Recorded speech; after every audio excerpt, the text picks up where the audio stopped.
রাজশাহী এবং চাঁপাইনবাবগঞ্জের ঐতিহ্যবাহী খাবার কালাই রুটি। শীতের সকালে মিষ্টি রোদ পোহানোর সময় গরম কালাই রুটি আর খানিকটা সরিষার তেল মাখানো শুকনো মরিচের ভর্তার স্বাদ যে পেয়েছে তার জীবনই যেন ধন্য হয়ে গেছে। এতটাই সুস্বাদু এই রুটি। অন্যান্য রুটির মতোই কালাই রুটির প্রধান নিয়ামকও এর আটা। তবে এই রুটির আটা শুধু কালাইয়ের হলে রুটির স্বাদ হবে তিতা, তাই কালাইয়ের সঙ্গে পরিমাণ মতো মেশাতে হয় গম এবং চাল। এরপর সবগুলো উপকরণ এভাবে জাঁতায় পিষে তৈরি করতে হয় আটা। বর্তমানে মেশিনে আটা তৈরির সুযোগ থাকলেও আপনি যদি কালাই রুটির আসল স্বাদ পেতে চান তাহলে অবশ্যই আপনাকে এভাবেই আটা তৈরি করতে হবে।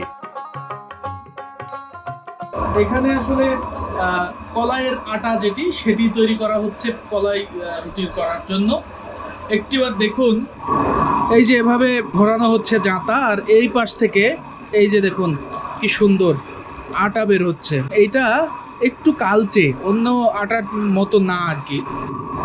আর এইটার মধ্যে এইটা হচ্ছে আসল কালাই, অর্থাৎ কালাই রুটি করার জন্য কিন্তু এখানে গম, চাল এবং কলাই এই 3 প্রকারের জিনিস একটা অনুপাত আছে। এই সুনির্দিষ্ট অনুপাতে কিন্তু মিশিয়ে এটা করতে হয়। শুধুমাত্র যদি কালাই দিয়ে করেন তাহলে কিন্তু রুটি তেতো হবে। আগেকার দিনে গ্রাম বাংলার প্রতিটি বাড়িতেই আমাদের মা চাচিরা এভাবেই জাঁতা কিংবা ঢেঁকিতে আটা তৈরি করতেন, যা ছিল প্রচণ্ড কষ্টের কাজ। যেই কষ্ট কিছুটা হলেও এ বাড়ির 2 পুত্রবধূ নিশ্চয়ই আঁচ করতে পারছেন। আপনার শাশুড়ি কিংবা আপনার মা চাচিরাও এই কাজটা করেছে, এখন আপনারা নতুন প্রজন্মের গৃহবধূ। আপনারা আসলে এইটা করতে এসে আপনাদের কেমন মনে হচ্ছে? তারা কত কষ্ট করেছিল, কোনো অনুভূতি পাচ্ছেন?